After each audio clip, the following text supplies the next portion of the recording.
O novo tarifaço contra o Brasil poderá ser discutido pelos presidentes Lula e Donald Trump, que estão participando na França do encontro do G7, que reúne as maiores economias do mundo. O Brasil está participando como convidado dessa cúpula e, se a reunião acontecer entre os dois, um dos temas, com certeza, deverá ser a ameaça contra o PIX.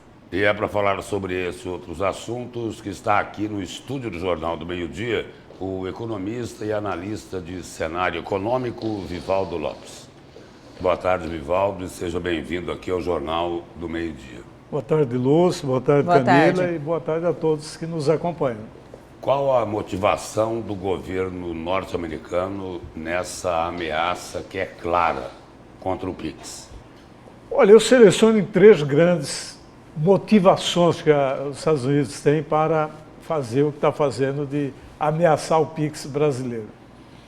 Primeiro é a aproximação do Brasil com a China e com os BRICS, o que incomoda muito os Estados Unidos, a aproximação que vários países, não é só... Aí é a geopolítica. É geopolítica. Então há uma briga muito conhecida, que são as duas maiores economias do mundo, que é os Estados Unidos e a China.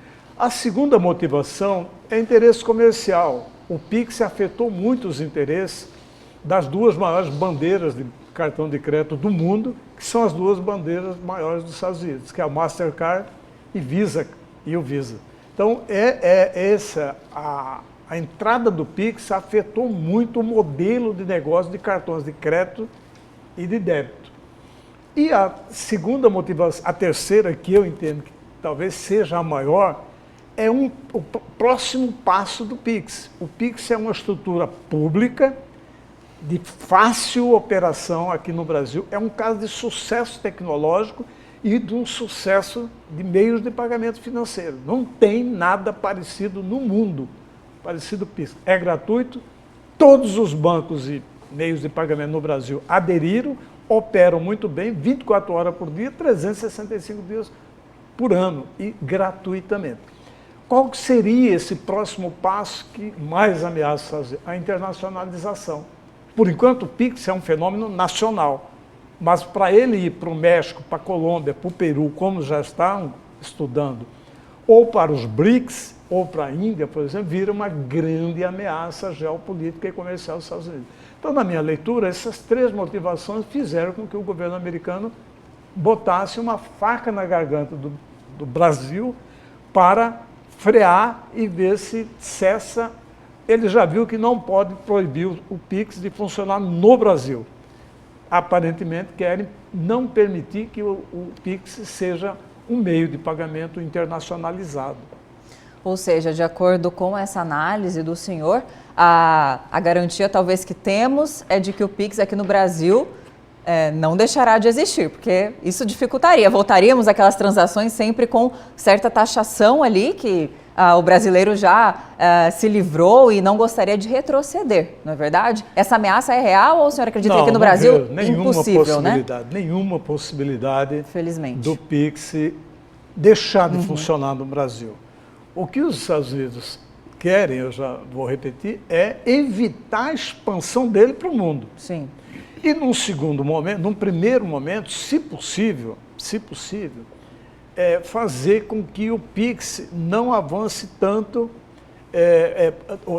que o PIX saia do meio público e se torne uma ferramenta privada. Por quê? Porque o PIX hoje foi desenvolvido por funcionários, por técnicos de carreira do Banco Central, foi desenvolvido em 2018, implantado em 2020. É uma estrutura pública e todos os bancos brasileiros aderiram, adequaram suas plataformas ao PIX e ele passou a funcionar super bem, muito, muito bem. Então, o que os Estados Unidos não aceitam? Eles entendem que uma ferramenta como essa não pode ficar na mão do setor público, operado pelo Banco Central. É uma plataforma pública, gratuita e operada por uma instituição pública. A leitura dos americanos é que isso só ficaria bem se estivesse na mão da iniciativa privada. E aí, se o Brasil ousasse passar isso para a iniciativa privada, quem que compraria? os grandes bancos americanos e as grandes bandeiras de cartão de crédito e débito americano. Não vejo nenhuma possibilidade nem do PIX se virar privado e, portanto, passar a ser cobrado, e nem que o Brasil recue na operação do PIX. Então, me parece que os Estados Unidos querem mais usar isso como uma forma de pressão para obter outros ganhos comerciais, tipo, os Estados Unidos querem acessar os minerais raros. As terras raras. Terras raras, que o Brasil é a segunda maior potência nessa. Primeiro é a China, com 45 bilhões de toneladas de estoque, conhecido, diagnosticado, e o Brasil é o segundo com 23 milhões. Então, aparentemente é a hora. Eu vou parar de mexer nisso aqui para vocês cederem em outros aspectos, como, por exemplo, o acesso aos minerais raros do Brasil. Outra polêmica que é grande, inclusive, nesse ano eleitoral. O que é que o governo norte-americano pretende, enquadrando as facções criminosas aqui do Brasil como terroristas? Nada. É segurança que eles estão preocupados? Segurança. Os americanos, o presidente americano e os falcões da ultradireita americana não estão nem aí para a segurança nos países latinos, nem nos países sul-americanos e muito menos no Brasil. O que eles querem é ter uma ferramenta comercial poderosa para tensionar e negociar em melhores condições com o Brasil. Porque com a declaração dessas instituições criminosas como terroristas, dá ferramentas legais para os Estados Unidos fazerem qualquer coisa aqui no Brasil. Tipo assim, se vocês inventarem de ir para o lado da China, vai ter problema. Vai ter problema. Ou, por exemplo, fazer como eles fizeram no México. Ao declarar as facções mexicanas terroristas, eles puderam, por exemplo, escolher 3 bancos mexicanos e disseram o seguinte: esses 3 bancos mexicanos não podem operar no mercado financeiro americano, portanto, não opera com nenhum mercado financeiro do mundo, porque esses bancos estão sendo usados para lavar dinheiro do crime lá no México. Imagina, eles poderiam fazer isso com um banco brasileiro. E esse banco brasileiro, aconteceria o que com esse banco brasileiro, ou com alguns bancos brasileiros, se eles usarem essa ferramenta? Determinado banco está sendo usado para lavar dinheiro das facções criminosas.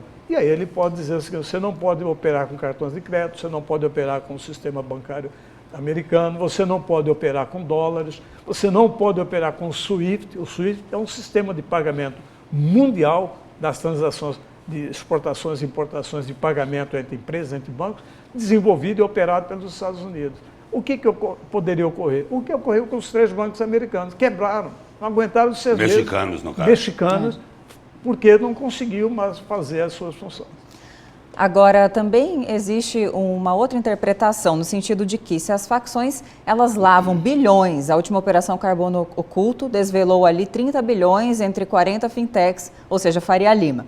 E aí também estão presentes em mais de 30 países. Isso acaba deixando de ser um problema nacional, além de ser uma ameaça nacional, né? O senhor concorda que milhões de brasileiros vivem ameaçados pelo crime organizado. E aí essa cooperação não apertaria mais o cerco para essas facções? Porque sabemos que sufocando o dinheiro também elas acabam sufocando, porque há muito tempo deixou de ser só tráfico. Hoje elas operam bilhões em países. Não tem sentido algum, na visão do senhor, então, essa cooperação? Tem sim.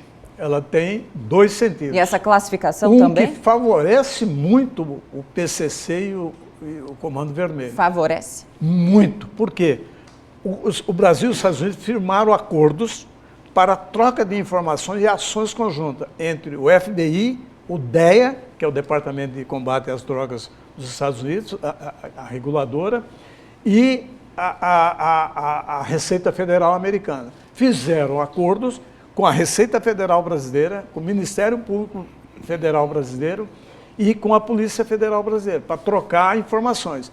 Quando é declarado como terrorista, as ações, as cooperações com o FBI, com o DEA e com a Receita Federal saem e passam para si, passam a ser secreta. Então, o FBI, o DEA não pode mais trocar cooperação para perseguir o PCC e o CV com o Brasil, porque passou a ser uma atribuição exclusiva da presidência dos Estados Unidos e da CIA, que é tudo secreto. A CIA não compartilha informações nem com o FBI, nem com o DEA, nem com a Receita Federal. Então, na minha visão, isso facilita, porque agora o que as trocas de cooperação entre o combate ao crime brasileiro e o americano parou, porque só pode ser conduzido pela CIA. Entendo que tem um fator favorável aí. O que é? É alertar o sistema bancário brasileiro para ter mais cuidado e coibir mais a lavagem de dinheiro do crime, que estava de uma forma dilacerada. Nós temos visto recentemente, uma hora eram fintechs, outra eram redes de distribuição de combustível, outra hora eram meios de pagamento, empresas operadoras de pagamento. Na minha leitura, o que vai produzir de bom resultado, que vai aperfeiçoar e melhorar ainda mais os sistemas de governança dos bancos brasileiros. Que podem ser punidos, né? Caso cooperem com essas funções. Para evitar que eles recebam essa pecha dos Estados Unidos, que são colaboradores do crime, eles vão aperfeiçoar muito o seu sistema de governança para evitar que eles sejam usados para lavar o dinheiro do crime. Para encerrar, uma perguntinha que une economia e política. Na sua avaliação, a Faria Lima torce mais por quem? Por Lula ou por Flávio Bolsonaro? Eu não diria nem pessoas. A Faria Lima sempre foi conservadora e sempre torce para o lado mais à direita, que eles entendem que é mais liberal economicamente. Mas a Faria Lima, no histórico do Brasil, quebrou a cara quando apoiou ostensivamente e financeiramente Fernando Collor de Mello. E deu no que deu.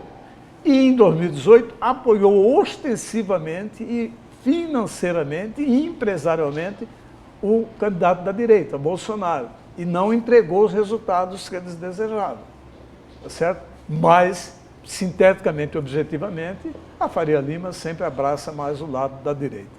Obrigado pela presença e pelas informações aqui no Jornal do Meio-Dia. Obrigada, uma boa tarde. Obrigado pela oportunidade.